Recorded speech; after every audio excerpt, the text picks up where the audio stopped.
I'm a big believer that people are more productive when they're in person.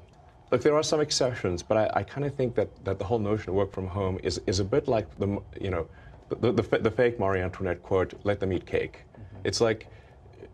It's like really, you're going to work from home and you're going to make everyone else who made your car come work in the factory. You're going to make the people who make your food that gets delivered, that they can't work from home.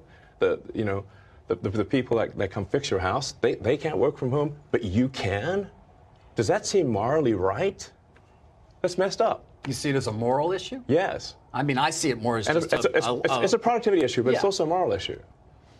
People should get off the goddamn moral high horse with the work from home bullshit. Because they're asking everyone else to not work from home while they do. The laptop class is living in La La Land. All right. New York, Griselda, what part of New York are you from? What part of New York are you from? I don't know if I asked you that before. But yeah. So we got Elon Musk basically just letting you know straight up that it doesn't make sense. You know, he's like, listen, and of course it does make sense, right? I mean, certain people got to come in the office, right? He says they got to come in and make the cars, but then you can sit at home and not do that. It's kind of like it's a one system type of thing, right? So like we should all be on the same page.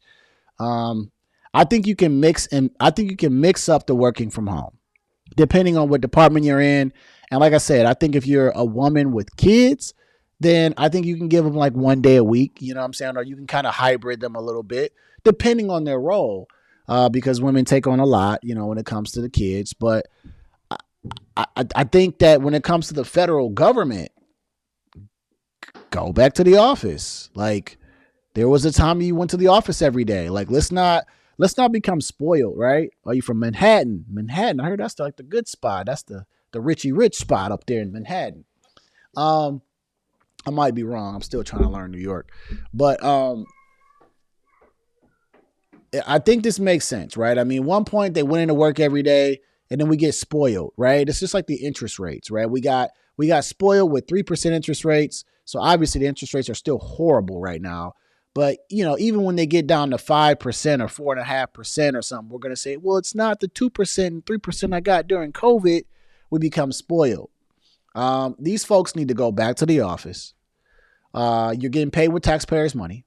Okay, let me put my Trump hat on. Actually, let me legit put my Trump hat on. Right? So I'm Donald Trump. I got my suit on. Hold on, let me fix my hat. All right, fix my hat up a little bit. You know, I'm Donald Trump. I got my suit and tie on. And I'm going to tell him, well, Elon, if it doesn't make dollars, it doesn't make sense. And if they don't want to come back to the office, they're fired. Period. If he tells me, hey, listen, it's costing us X billions a year to run this place. And in the one report that we just seen, they said they have about 24 buildings, right? Was that 24 buildings and like 17 of the 24 have like 25% occupancy? Let's see right here. It said they got 24 federal office buildings in DC. 17 are 25% or less or less capacity. So you're telling me we're at a quarter percent of a capacity, not quarter percent. We're at 25% capacity in the entire building. So you mean if there's 1,000 desks, only 25 of those desks are being used, right? No, that's horrible math. I'm sorry. If it's 100 desks, then 25 desks are being used. That's insane. That means nobody's there. No one's there. It's a ghost town. And we're spending how much? Lots of empty space not being used by remote, you know, and I think is that White House official, whatever. Listen, the numbers don't make sense. And so y'all need to get back in the office, period. Get back into the office. That's the end of discussion. We don't want to hear nothing else from y'all. Get back in the office. If you don't want to comply, then Trump's got a plan for y'all. And I understand they are part of a union, but Trump don't give a damn about no union. He don't give a damn about none of that. He is here to accomplish a mission. And he said this while he was on the campaign trail.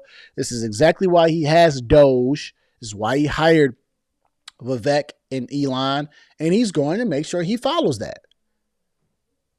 See, here's the difference between this Trump and a lot of other presidents. See, a lot of other presidents, they give us a bunch of lies and fake promises. And by the time they get into office, we're asking, what about this promise and what about that? This man is trying to get started on that promise early. Early. He trying to let you know, like, we letting you know exactly what we're going to do day one. So you guys better get your act together. And I'm not going back on this promise. I'm not going back on the mass deportation promise. Right? I'm not going back on saying that I want to work on these wars and get them done. He's letting you know that right now. So if I was anybody that had some sense as a federal worker who takes our money, the moment I hear Trump say that, I'm going to say, well, let's go ahead and arrange to get back into the office. Because really, what are you complaining about? Right? Like, let's keep it 100 here, right? What are y'all really complaining about? Y'all complaining about doing what most Americans got to do, which is go into an office and work. You signed up for that job. And you got to go to the office? Oh my gosh. You got to go to the office to do work? Listen, you are more productive when you are in an office setting. It is just the truth.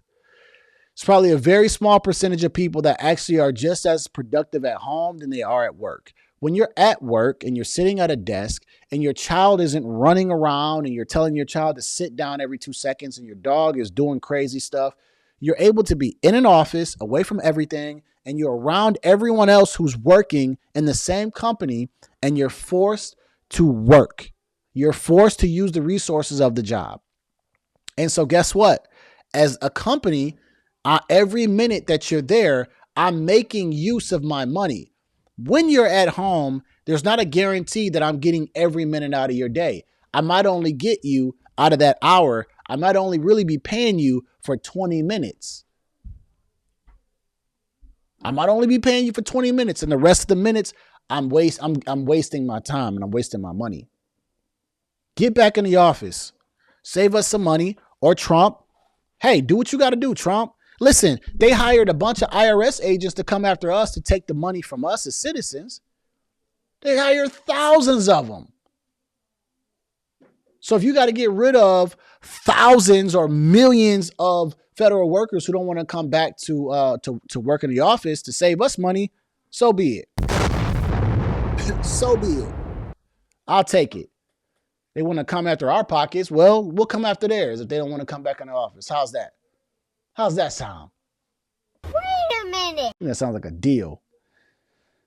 Or it says 2016 is not the same as the 2024 Trump. Absolutely not. Absolutely not. And you know what's funny about this? And I'm going to end it off on that. I think you bring up a really great thing. And this is why I love when y'all comment, y'all come on the live stream, because y'all bring up conversations I've had. I can now say from a bird's eye view that it was probably a blessing that Trump lost in 2020. And the reason why is because I think you learn a lot from your losses and your lessons than you do from your wins. And by him losing in 2020 the way that he did, and we know that there was so many questions in that election, so many questions, so many. But I think he learned a lot. I think he was able to regroup. And now what we're seeing is the effect of what 2020 did to Trump. He figured out, I hired the wrong people. I did X, Y, and Z wrong in 2016. So now that I lost for 4 years, and even though I had to fight for my life, now that he's back in office, he's like, got it. Got it. Fool me once, shame on me. Fool me twice, shame on you. I already know what to do. He's like, I already know what to do. No. I don't have to go through orientation again, right? We can skip orientation. I already know what the job is like. Just show me where my desk is. I'm ready to go. Oh, no. I already know the programs. I know how to use the programs. I already know the team. It's a couple people that new people that came in probably over the last couple of years. I already know. I already know who's getting replaced. I already know. All right, cool. You know what? I already got a plan right here. We're ready to go. This is Trump. I'm already ready to go. We got the plan right here. Just show me my desk so I can operate. That's Trump right now. Just let me get to January 20th. Show me my desk is at and let's work.